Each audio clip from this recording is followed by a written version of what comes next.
Hi, 2nd grade students. Today's story is from Knowledge 12, Lesson 6, called Rosa Parks, the Mother of the Civil Rights Movement. Before I begin our read aloud, I'm going to go over our vocabulary words. Our first vocabulary word for today's story is the word assign. Repeat after me. Assign. Assign means to give or to set apart something. Our second vocabulary word is the word boycott. Say boycott. Boycott is an action in which a group of people join together and refuse to do business with a company or organization as a way of expressing strong disapproval. The last vocabulary word is the word segregation. Say segregation. Segregation is the practice of keeping groups of people separate or apart because of things such as race. Rosa Louise Parks was born a long time ago in 1913 in Tuskegee, Alabama. Her family name was McCulley. Rosa and her family were African American. Rosa grew up on a small farm with her brother, mother, and grandparents. Rosa was a happy child. She loved her family. However, Rosa lived at a time and in a place where African Americans faced discrimination. This was especially true in the South where Rosa lived, because in that part of the United States, there was segregation. Because of segregation, or keeping groups of people apart, African Americans and white people did not go to the same schools, eat at the same restaurants, or go to the same movie theaters. When traveling by bus, African Americans were expected to sit in certain seats. It was as if African Americans and white people lived in different worlds. When Rosa was a little girl, she attended a school that was just for African American children. It was an old, one-room schoolhouse that held only classes for 5 months of each year. Far too often, there weren't enough desks or school supplies for the students. Rosa noticed that buses took white children to the new school near where she lived. When Rosa was 11 years old, she was sent to Montgomery, Alabama to continue her studies. But when she was 16, Rosa had to leave school to care for her grandmother and her mother who had fallen ill. To help support the family, Rosa worked in a shirt factory.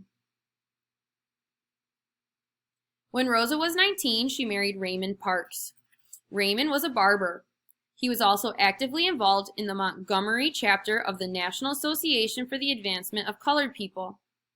This organization wanted to make life in the United States fairer and safer for all African Americans and end segregation in the South. Rosa also became involved and served as the Montgomery chapter secretary. In addition, she returned to high school to earn her high school diploma. Then came the day in Rosa's life when she stood up for what was right.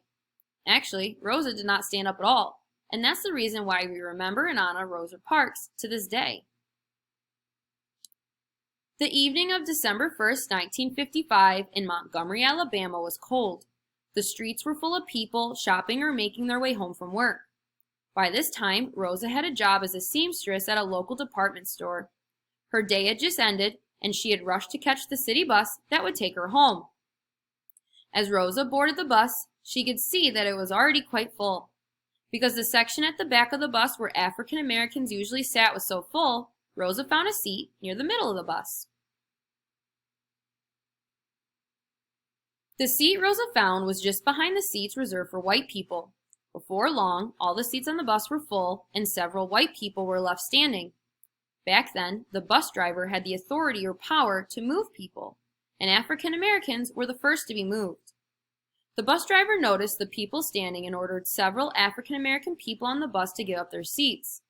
All of them did as they were asked, except for Rosa.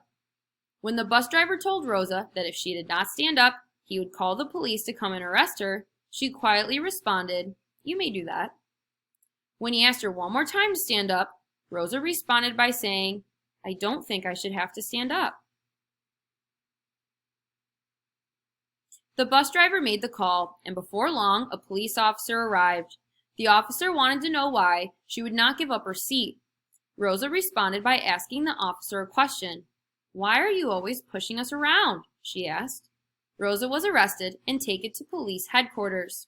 Later that night, she was released on bail. The law at that time in Alabama gave bus drivers the right to assign seats, and it also gave them the right to carry guns. As a result, many African American people felt threatened and were frightened to challenge this practice. But Rosa had done so. Rosa later said that she had not planned a protest, but in that moment, her desire for civil rights and her sense of injustice drove her to make that decision. When I made that decision, Rosa said, I knew that I had the strength of my ancestors with me. This was the moment that changed history. Rosa had refused to move, and now others would show their support for her. It was decided that the hundreds of African Americans who rode the city buses to work would walk instead. This kind of action is called a boycott.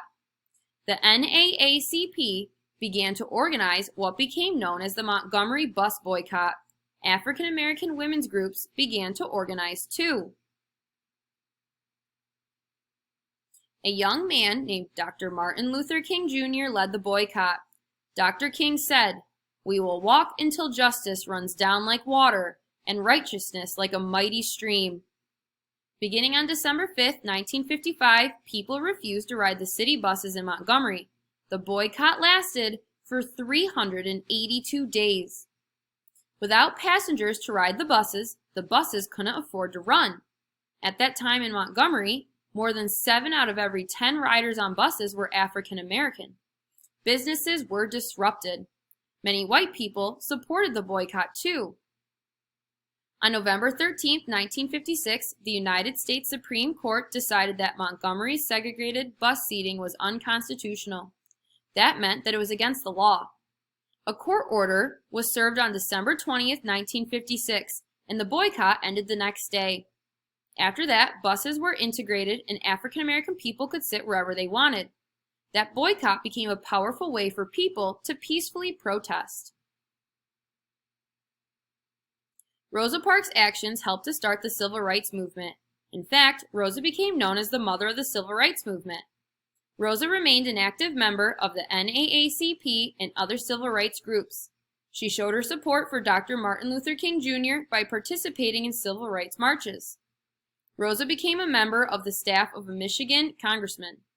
She worked in his office for 23 years, from 1965 until she retired in 1988.